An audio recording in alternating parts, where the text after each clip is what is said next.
passionate about gardening, or maybe you've thought, when I retire, when I've got some more time, I'd like to spend some more time in the garden, or maybe take up gardening if you've never done it before.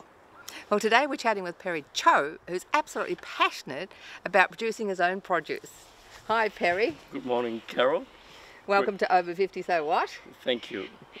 Now, this is a relatively new hobby of yours. You've only been doing it 18 months, is that right? That's correct. I retired in 2017 and I decided I need to do something.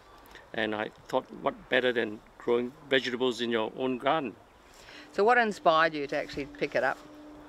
I gone to vegetable gardening is very therapeutic, absolutely therapeutic. I love it every morning when I wake up. I got really something, as someone over 50, and by the way, I'm 70, when you wake up, you just look forward to waking up at sunrise. And I mean sunrise, literally at sunrise. If it's 6:30 is sunrise, I'm up here, I'm out talking to my vegetables. and it's fantastic. So for someone like myself, who's not a gardener, never been a gardener, and starting from scratch, knows nothing, and think, oh, wonder if I should take up the gardening as a hobby, what would you say?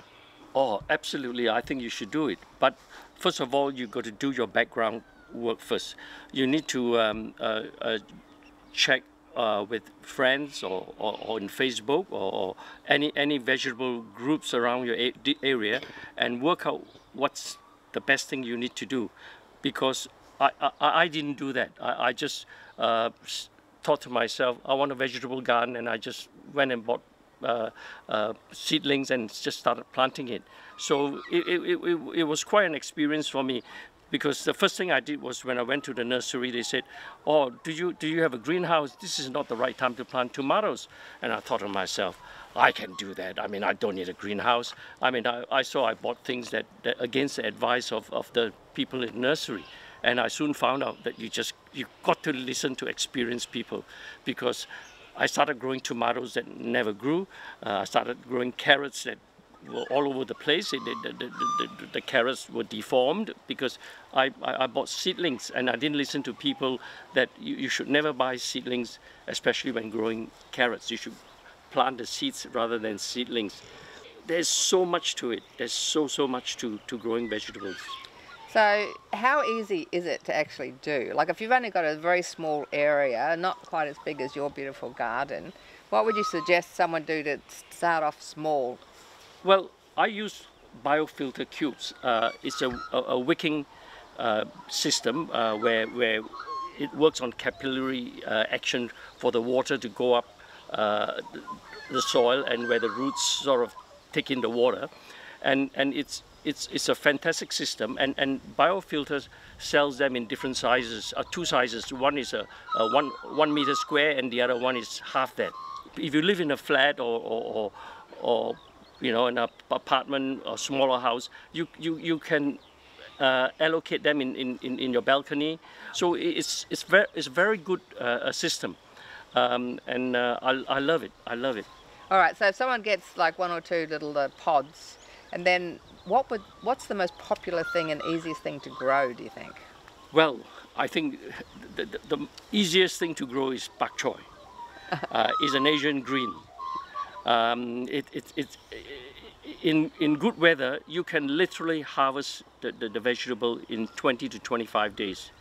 And I've worked out a system where I can grow this vegetable all year round. And I literally eat them every day for lunch. Oh, wow. I grow cabbages, cauliflower, broccoli. You know, so it's there's heaps of vegetables to grow, and there are all sorts of time where you can grow them. Some you grow in autumn, some you grow in spring, and some you know, and summer is a difficult part because it gets too hot for a lot of things. So you got to really do a lot of planning. So it's not as easy as it seems, but it is quite easy when you actually go through the learning process. You need to attach yourself to some great gardeners. That's what I did. When I first got into gardening, I went to the local Facebook garden page, and I just read all the posts, and you soon find out who are the good gardeners, and then you just ask them questions, and most of them are very helpful. And that's why I love helping people, because the only way to learn is to share.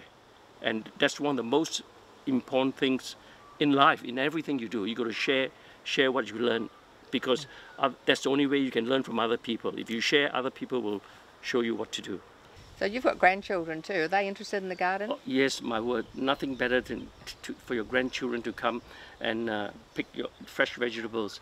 I can remember my 4 grandchildren when they came here. The 3 are the older ones, and I say, Freddie, come here, come on, just pull this plant out. And when he pulled it out, and he saw a carrot, and you can see the glow in his eyes. Yeah. Oh, it's just such a fantastic experience. And another one was, we got a granddaughter called Minnie, and we couldn't find her. She crawled out to the garden, and my wife, my daughter, we were calling for her. Where are you? Where are you? And we couldn't find her. And next minute, she crawled through the door, went to the greenhouse, and started eating all the cherry tomatoes from the greenhouse. and she only ate half of them, a quarter of them, and chucked all on the cubes. And she ate about 15 or 20 cherries. I mean, anyone else I would have, but you just can't help but laugh. It's such a moment. It's such a special moment. Now, for this older population that's watching this show, over 50, a lot of us have got bad knees and backs, and then think, oh, I can't get down and do weeding, I can't, you know, how do I cope with my ailments to do work in the garden? That's why the Biofilter cubes are sensational.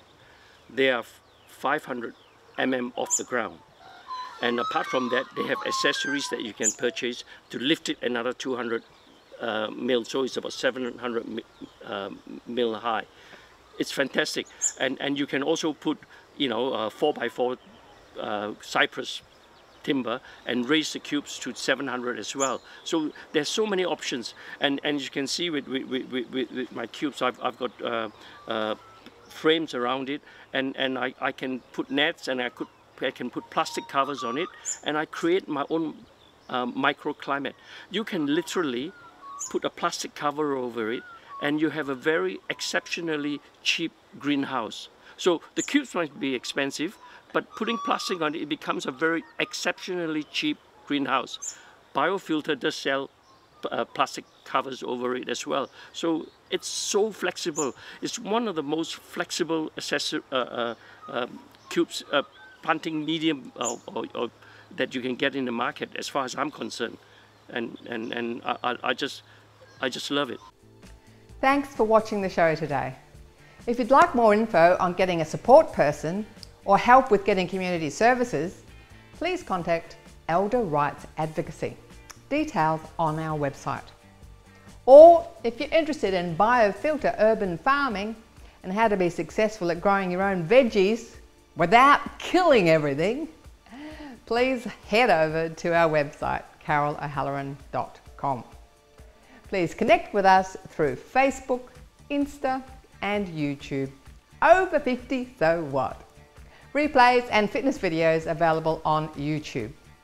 Now, get on your feet, check out your outdoor spaces, see where you might be able to pop a veggie garden. And while you're there, do a few exercises. Life is for living. Get amongst it. I'm Carol O'Halloran. Over 50, so what?